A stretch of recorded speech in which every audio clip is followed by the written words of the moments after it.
Bonjour à tous, aujourd'hui, nous aborderons un sujet qui me semble primordial, afin de vous aider à comprendre et assimiler tous les secrets sur l'alimentation des pigeons voyageurs. Le pigeon est un oiseau dont le régime alimentaire est essentiellement granivore, mais il aime aussi les légumes verts. Il a également besoin de sels minéraux. On pourrait se contenter de nourrir exclusivement au blé, c'est ce qui coûte le moins cher. Mais pour satisfaire tous les besoins des athlètes que sont les pigeons voyageurs, il est préférable de leur servir un mélange de graines équilibrées. Les commerçants spécialisés comme Van Robae, Bayer Belgium, Vercel-Laga et Natural Granen vous proposeront toutes sortes de mélanges pour pigeons d'une grande qualité et d'une grande beauté esthétique. Ces mélanges contiennent du blé, du maïs, de l'orge, des pois, des féveroles, des vesses, du dari, du cardi, etc. Les avis sont partagés quant à l'utilisation de tel ou tel mélange, et chacun trouve que son mélange est le meilleur. On donne aux pigeons 3 repas en été, 2 en hiver. Tout doit être mangé dans la demi-heure. Il est plus intéressant d'en apprendre un peu plus sur les graines, les semences et les légumineuses que nous servons à nos pigeons. Commençons alors par l'orge. L'orge par exemple, fait l'objet de controverses entre colombophiles. Parce que les pigeons ne l'aiment pas. On en parle surtout dans les reportages chez des champions. Il en est qui donnent beaucoup d'orge et d'autres qui n'en veulent pas. Ce n'est pas une graine sans qualité, que du contraire. L'orge est même très nourrissante. Elle est très digeste en plus. Le maïs est la graine essentielle de l'alimentation du pigeon. Il en est de différents calibres, du popcorn au grand jaune, mais leur qualité diffère peu. Les pigeons aiment le maïs. Il est très digeste, il est également riche en hydrates de carbone. Les pigeons y puisent de l'énergie, il est donc spécialement indiqué pour la participation au concours. En saison, je l'achète toujours à part et j'ajoute quelques poignées au mélange habituel dernier jour avant l'enlogement. Certaines firmes présentent des maïs différents dans un même mélange. Probablement à la demande des amateurs. Je n'en vois pas l'utilité. L'attirance du pigeon pour le maïs présente quelques risques. Si vous servez beaucoup de maïs l'hiver aux pigeons qui sortent peu et consomment peu d'énergie, vous risquez d'emmagasiner les graisses dans leur corps. Les pigeons engraissent, deviennent paresseux et ne volent plus. Il est préférable de ne pas donner trop de maïs l'hiver, surtout à des pigeons enfermés. Les pois et les féveroles sont des légumineuses riches en protéines, très nourrissants par les vitamines B et E ainsi que la carotène qu'ils contiennent. Comme les pipans en croissance ont grandement besoin de ces vitamines et des protéines, les pois sont très bons pour les nourriciers au gavage. Ils doivent donc être incorporés dans tout mélange d'élevage. Celui que je présente à mes pigeonneaux contient des pois jusqu'à ce qu'ils ont 3 mois. À l'approche de la saison des concours, ils disparaissent quasi complètement du menu. J'ai l'impression que les pigeons qui éprouvent quelques ennuis de santé digèrent mal les pois. Une trop grande quantité de pois produit des chairs bleues. En résumé, les pois sont indispensables pour les éleveurs, mais les pigeons qui participent au concours peuvent se contenter d'une quantité réduite.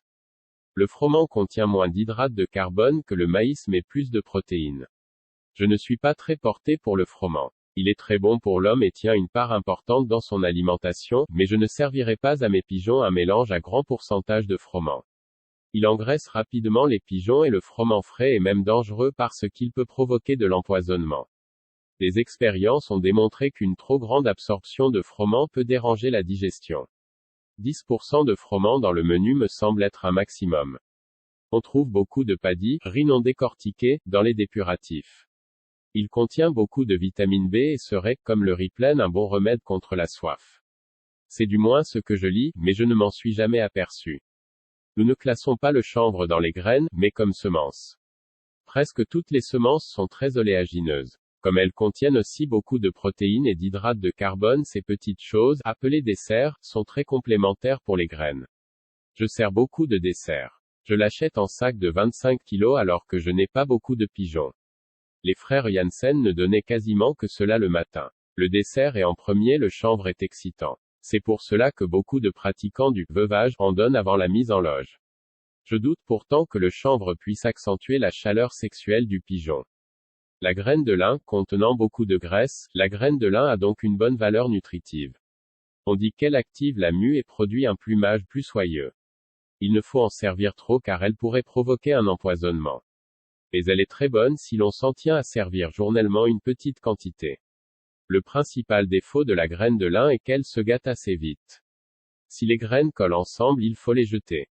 Les pindas ou les cacahuètes valent d'être présentés séparément. Les pindas sont riches en protéines, en graisse et en vitamines B1, B2 et B6.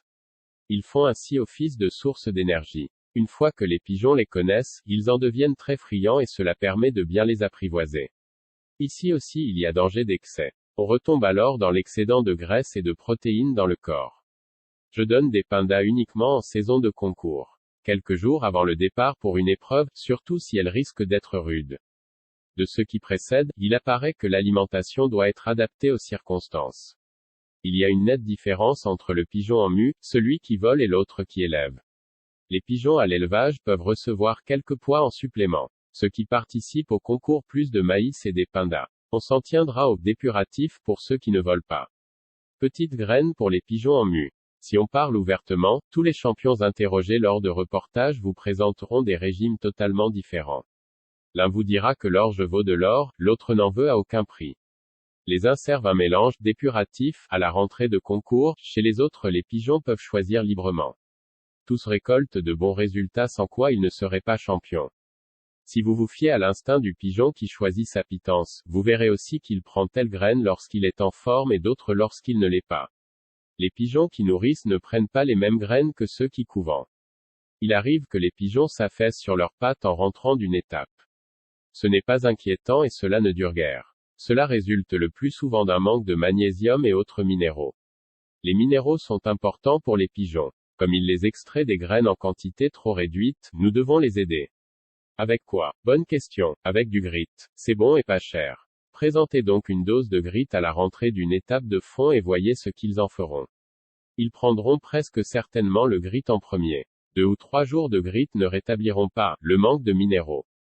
Après un gros effort, les hydrates de carbone et les sucres électrolytes sont si indispensables que les minéraux du grit. Pour conclure, on finirait par croire que nourrir est un art. Je ne le crois pas. Comme déjà vu, les pigeons vous disent quand, combien et de quoi ils ont besoin. L'art est de savoir le découvrir. Certains n'en sont malheureusement pas capables. Alors ils font comme si de rien n'était.